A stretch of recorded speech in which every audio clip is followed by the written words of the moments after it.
Hey guys, so I wanted to talk more today about more ways that my ex-wife would squash communication. If you didn't go see my last video, the failure to communicate, definitely go watch that for a little bit more context. But what I'm going to talk about in this one is the banning of words. And I'm sure you're all just as confused as I was when this first happened to me. But I watch a lot of content of other people who've gone through these kinds of relationships, and I've never seen anyone bring up this specific tactic. So I've been wanting to do this video for a while just to see if anyone else has ever experienced this with a narcissistic type person before. In certain scenarios where I would try to bring something up or just something happened and it brought up a topic, if my ex-wife did not want to talk about it, she would ban me from using a certain word so I wouldn't be allowed to bring it up in conversation. Also, you're probably wondering, how does one adult stop another adult from using words? Well, I've already told in some of my other videos, using other abusive tactics to reinforce this particular abusive tactic. So again, the go-to for my ex-wife was rage, getting very angry, and then the silent treatment. I also want to clarify that, my ex-wife would certainly express her wants and needs throughout our marriage. If she sat down and had a conversation with me, she expected me to listen and want to change my behavior or fix whatever it was that I was doing wrong and listen to her needs. So she didn't follow these same rules that she gave me. But all these rules were really just on me to prevent me from being able to communicate things with her. So up on the screen, I'm going to put just a few of the words that my ex-wife banned over the course of our marriage. But what I'm going to do is I'm going to do a several part series of how the events that led up to those words being banned and how that occurred. So stay tuned. Hey guys, if you haven't watched Banning Words Part 1, go watch that first so this will all make sense. So the first word that I want to talk about that got banned, and it wasn't actually the first word, but just the first story I want to tell, is accountability. In fact, this word actually got banned quite a bit later, towards the end of our marriage. But it was during a time where I had actually started going to therapy. My therapist picked up on the abuse immediately, but I was also very ill, physically. My blood sugars were completely out of whack. I was on 2 different kinds of insulin and an oral medication. I was taking 5 shots a day, and I was still regularly seeing 500 blood sugars, just to give you some context here. This high blood sugar obviously caused me to have a hard time waking up in the morning. And so normally it didn't really matter too much. I would set several alarms and I would eventually, get up, and I'd had some flexibility with work. But this time I was starting a class. I'm a trainer. I train new hire classes. And so I wanted to make sure I was going to be up with enough time before this class to prep for it and just do some things before I had to get started.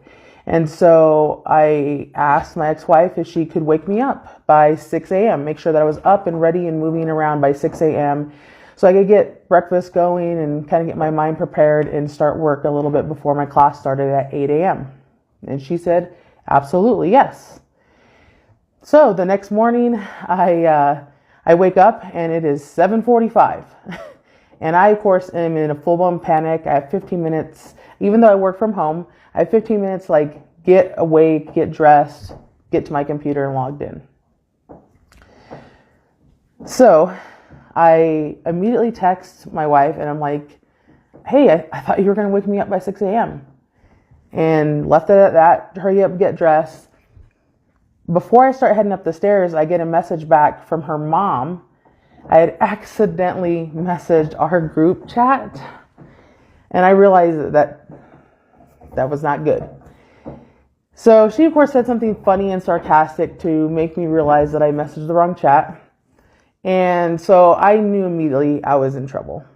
So I get upstairs and my ex-wife immediately meets me in the kitchen and is like, how dare you?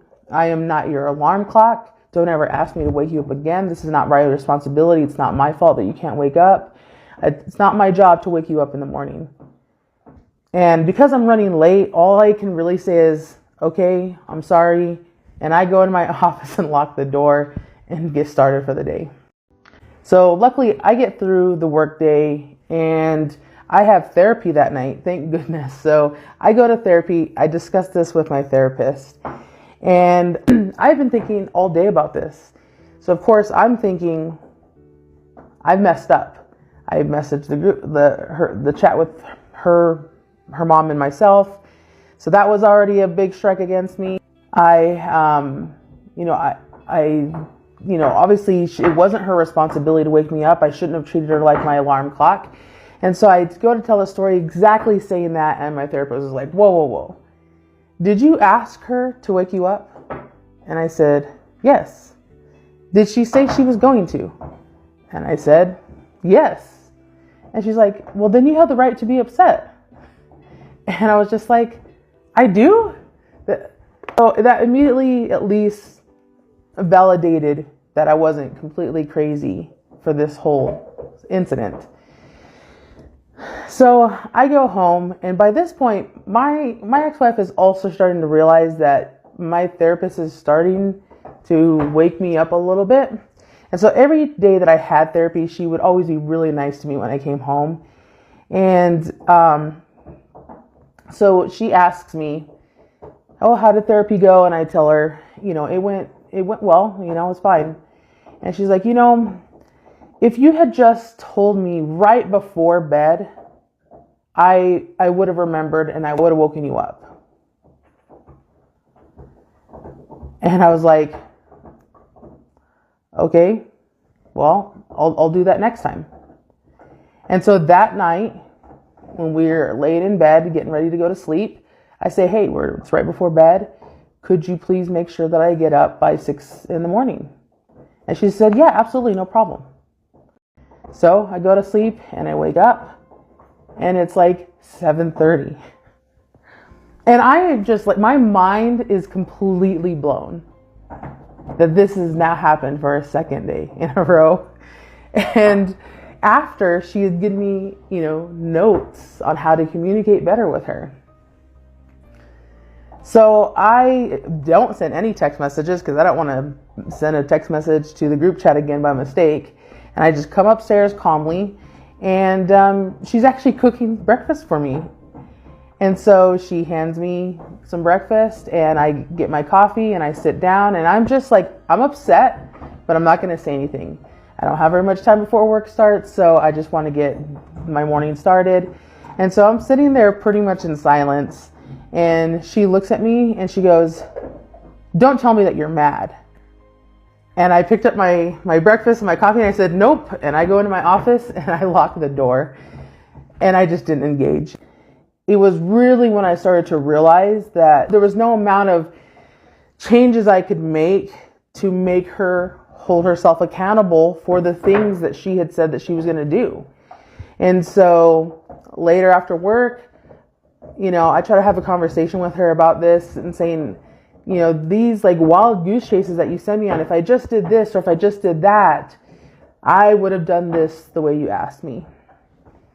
And I feel like they're just runarounds, that there's no fixing this, and that you're never going to hold yourself accountable when you mess up or when you make a mistake.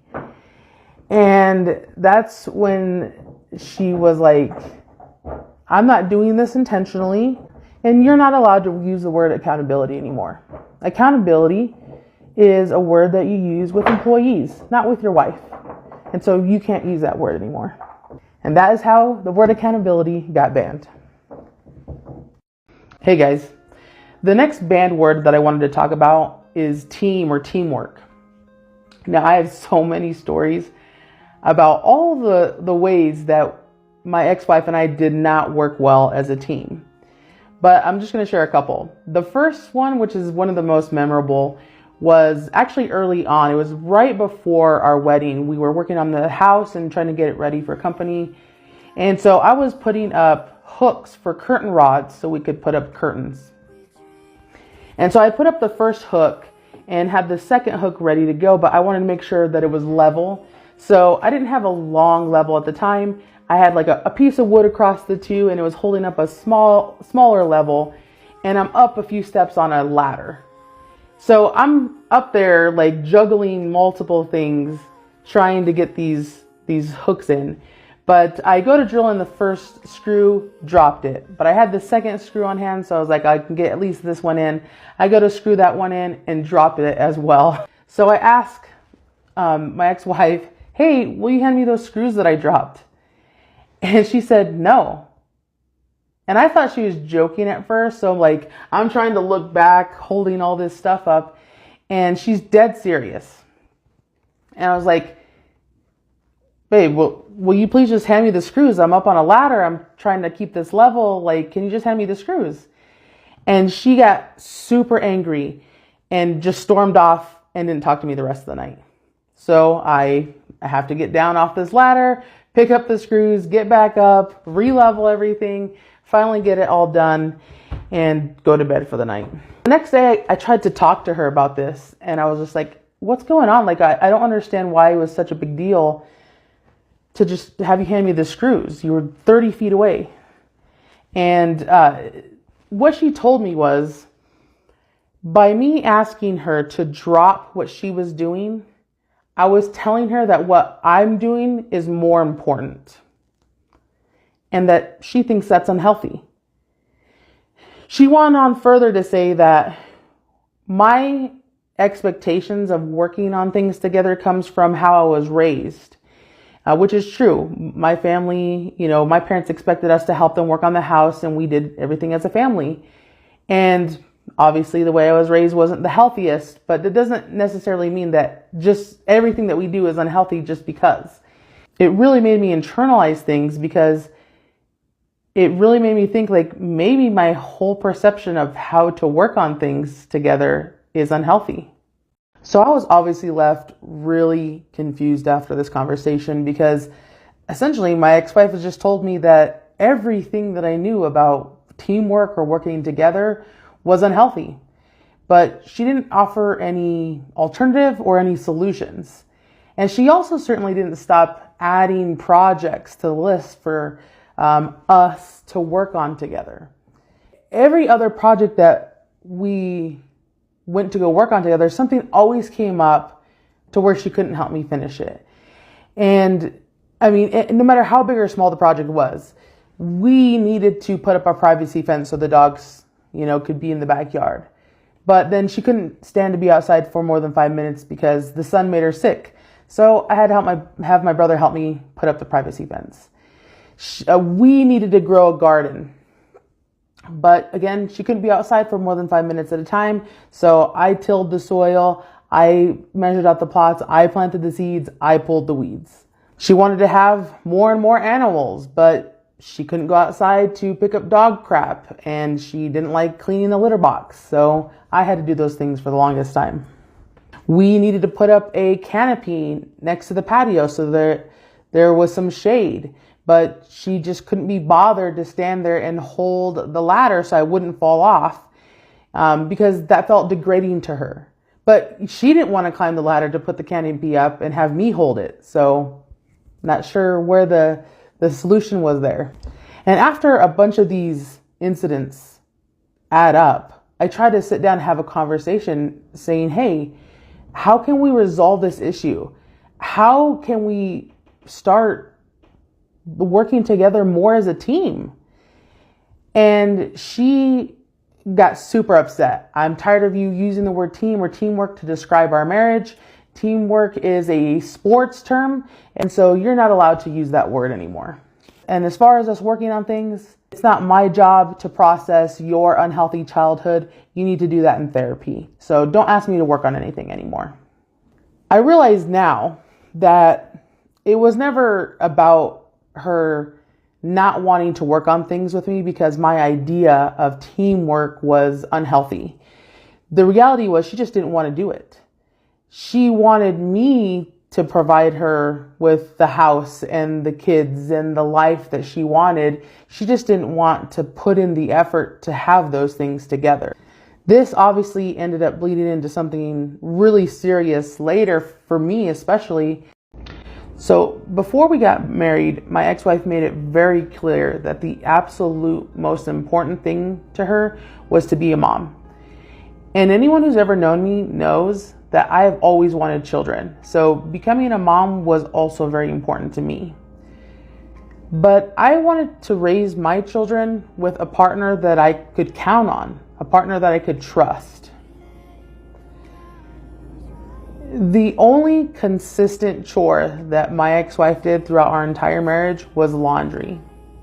Now, she would occasionally do other things like help me clean or do some dishes here or there or help me cook. But I would always usually have to ask, and that was even if I had the nerve to ask, because that never went well for me. But I essentially handled like 95% of the household. And that was difficult for me, I didn't have a lot of time. I barely had the energy to keep up when it was just the two of us, let alone adding children to the mix. However, spoiler alert, we did raise children together. We did foster some children for a while. And let me tell you, that was just as awful as I imagined it would be with her. But that's a whole nother long story. I'm going to do a detailed series on that alone. But what I did learn is that if you have a partner who isn't willing to pull their weight in managing your household when it's just the two of you, they certainly aren't going to do it when you have children. And I am not convinced that it is possible to raise children and have a family without teamwork. So that is the story of how my wife banned the words team and teamwork. Hey guys, this is another video on my banning word series. If you're not sure what this is, go all the way back to part 1 and get yourself caught up so this all makes sense. But today's banned word is promise. And this is really centered around my ex-wife's words not matching her actions. So, kind of a little background. My ex-wife worked for a gas station chain where she was like the general manager for like 10 plus years or something like that. It was a really long time. Like, she had a whole career in it. And so she had like a lot of work experience, like training experience, scheduling, manager experience. And so when she moved here, I bought this house knowing that I could afford it by myself if I needed to. That was my subconscious looking out for me, I think. But, so there wasn't really like a huge rush for her to just get a job. Like, I knew we would be okay for a little while. And I wanted her to take her time and really find something that she was going to love here, a new career, since we were going to be settled here, have kids here. And so I was genuinely shocked when she applied at a retail store here and accepted the very first job that they offered her, working nights and weekends at minimum wage. And, my job is a Monday through Friday. I have weekends off, 8 to 5 day job. So I knew that this was going to be a struggle, that we were going to be on opposite schedules. We weren't going to see each other a lot. And so I did have some concerns about that, but I figured, we would just talk about it and things would be fine. So I did. I talked to her about how quality time is really important to me. And so since we're not going to see each other on a regular basis, it's really important to have us plan date nights. And I really wanted to take turns in that, to where we could kind of share the load of, one person one time will plan a date night, and it could be a date night out or a date night in, but whatever it was, somebody put actual energy into planning, a day together or a night together where we really just focused on us, phones put away. There was maybe some kind of event that the other person liked, or, anything, just something that was effort, not just existing on the couch watching TV. And she said she understood. And so she would, want to try new places to eat, because she's not from here. So she, hadn't tried all the restaurants here. And so she's like, I want to try this place. Do you want to do that maybe Saturday morning before I have to go to work? And yes, I would love to do that. And so for someone like me, I would think about it all week. I just couldn't wait to finally have a moment where we were going to get to focus on each other on Saturday morning. Saturday morning would come around. She would already be out of bed. I'm assuming she's already up and kind of ready to go. And so I would get ready, come upstairs, and she'd be sleeping on the couch. So I would go to wake her up, and she was really upset. Like, why would you wake me up? I was sleeping. Well, we had a date planned. I thought we were going to go try this place that you wanted to go eat at, and we were going to have a date together. And I fell asleep. And don't ever wake me up again. That is so selfish, and I can't believe you would do that. Leave me alone until I have to go to work. And so I let it go. And I was like, wow, I shouldn't have woken her up. And so that happened one time. And then, I would plan the next date. Look forward to it all week.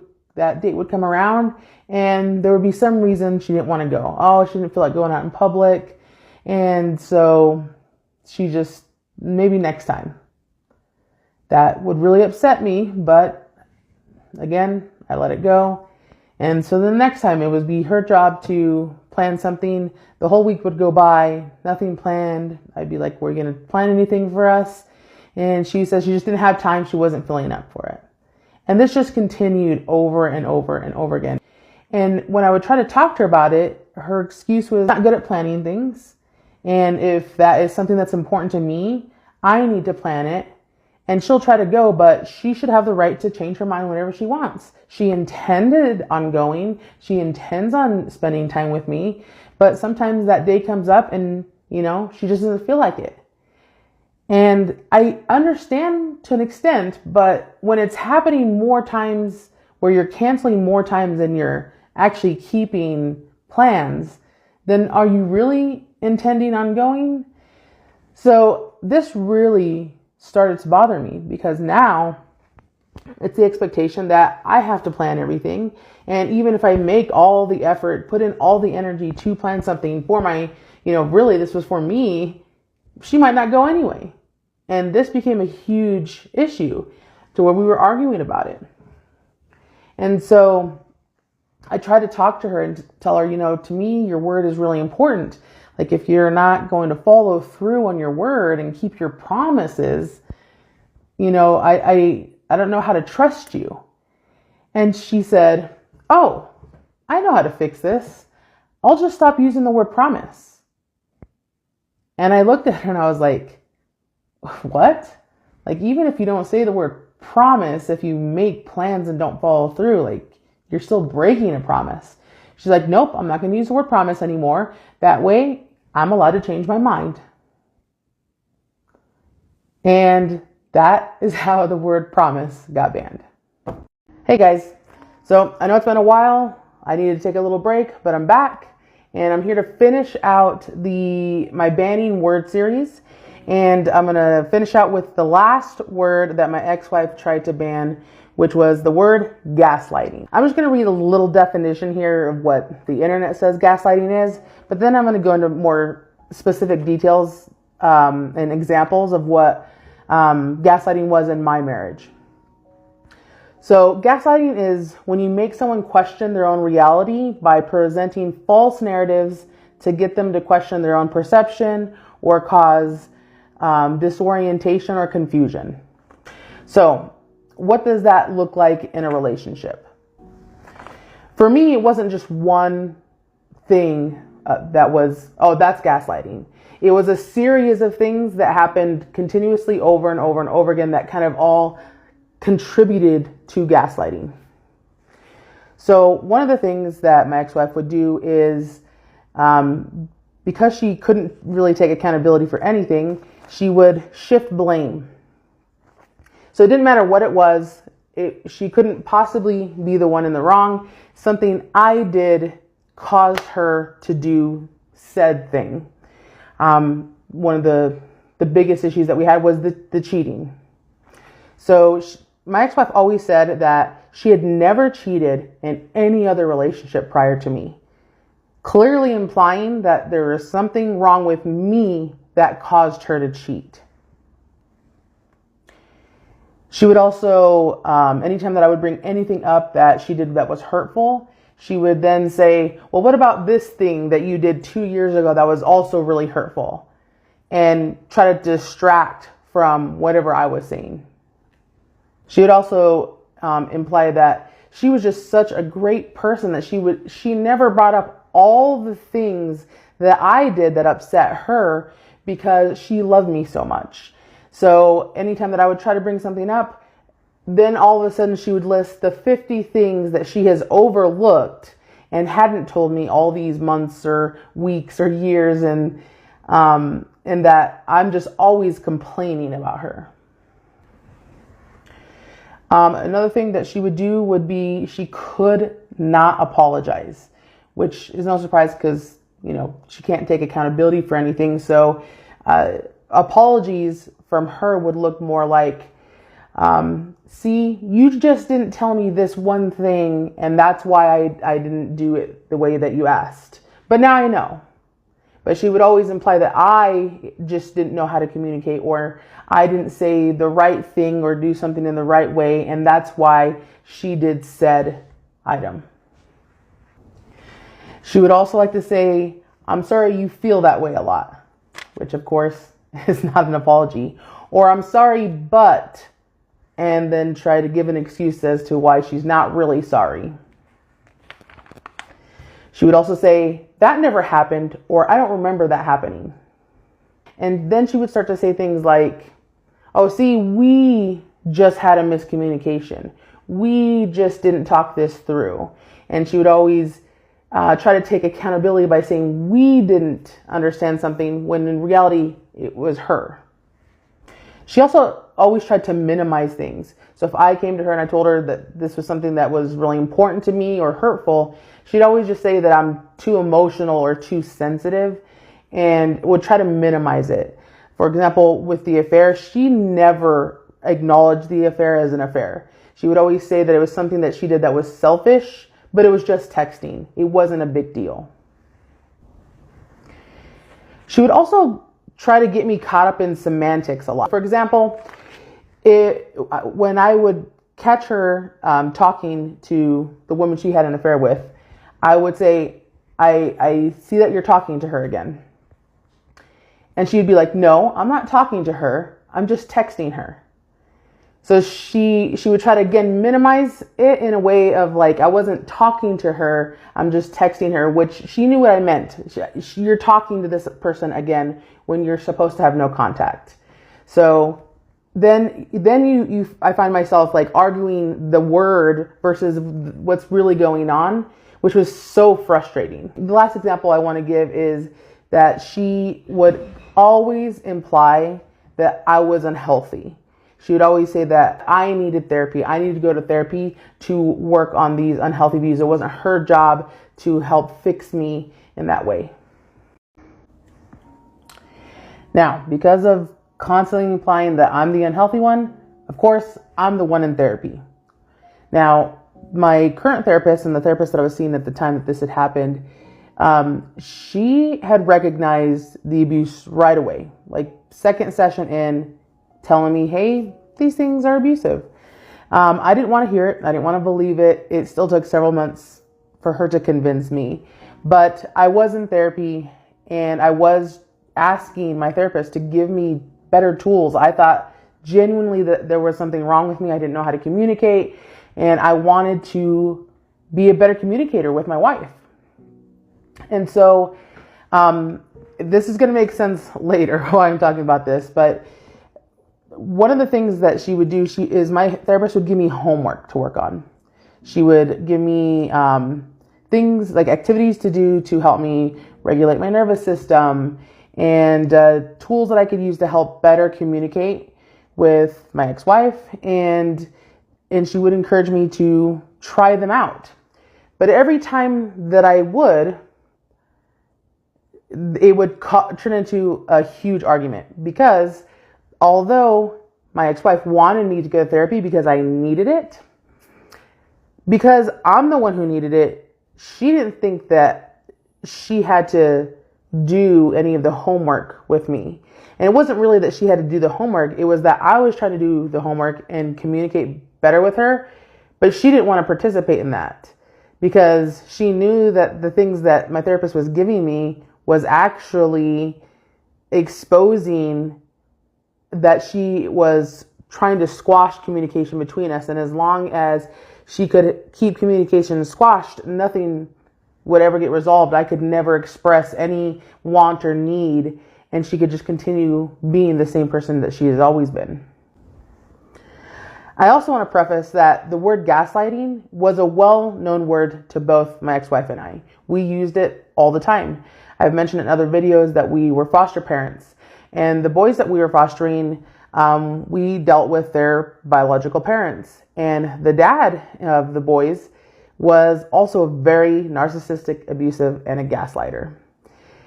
And so her and I regularly talked about him and used the word gaslighting all the time. So she acknowledged that gaslighting was a word and actually utilized it. This will become important later. So one of the days I came home from therapy and I had some activities that I wanted to work on that my therapist gave me to help us, talk to each other better. And I tried to have a conversation with her about, I wanted to, try this way of talking the next time that we had some kind of need or want that we wanted to express.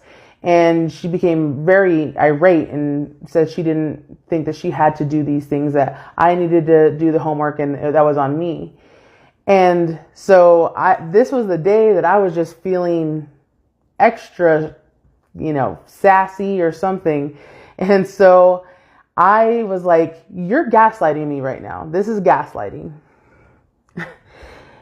And when I tell you that I saw a whole new level of rage from her this day, I am not exaggerating. I'm talking about rage where she is up in my face, screaming, beet red, so aggressively, like I could feel her breath on my face. She's spitting on my face because she's yelling at me. That close and that level of rage. She, of course, eventually, runs out of things to say. And now, I'm sure you can all guess, she's going to try to give the silent treatment. Well, surprise, surprise, another tool that my therapist gave me was when somebody is super upset and they want to walk away, you just need to let them walk away. But you can ask for a time frame to return to the conversation. Who knew? So I follow her downstairs and I say, clearly we need some time to just take some time apart to just cool off. But I need to know when we can return to this conversation. Do you think that we can return to this conversation in the morning? And she looks at me and says, you just called me a gaslighter. That's something that the boys' dad is. And if you think that I'm anything like him, why are you even married to me? And I remember just pausing, and internally I was just like, damn, that's a good question. I don't know why. But all I could say was, because I'm still hoping that you're not doing it on purpose. And she just didn't say anything, slammed the door in my face, and went to bed. So I left. I went for a drive. I had a good cry. I came home. I stayed in a spare bedroom for the night. And the next morning, she's already up. I come upstairs and I say, hey, can we continue the conversation that we started yesterday and talk about this? And she said, completely calm, a completely different demeanor with her that morning, and was like, oh, there's nothing to talk about. Gaslighting isn't even a real word. It's a made up Facebook word. So you're not allowed to use that word anymore. So I am, of course, dumbfounded. And I remember thinking, well, just yesterday you thought it was a real word because you were pretty upset about it. And I know that we have absolutely used this word several times before to describe other people. And this is also the moment that I knew that she was absolutely doing this and gaslighting me intentionally. And I was just done with that. So I looked at her and I said, you can't ban the word gaslighting, That in itself is gaslighting. And as soon as I said the word, she said, this conversation is over. She went downstairs, locked herself in the bedroom, and gave me the silent treatment for the next few days. But this was the day that things changed. This was the day that I felt a serious shift, mainly in myself. It was the day that I knew that I was no longer going to let her control me anymore. I was going to stand up for myself from this point on. I was no longer going to let her ban any more words. But unfortunately, I also knew that this was leading down the path to the end of my marriage. And that was sad in a lot of ways. And I knew that she felt the shift too. She definitely tried to start love bombing me back again after that. But at that point, it was too little too late. But I could tell that the shift was felt by both of us. But it was the last time she tried to ban a word and the last time that I allowed it. So that is the story of how my ex-wife tried to ban the word gaslighting.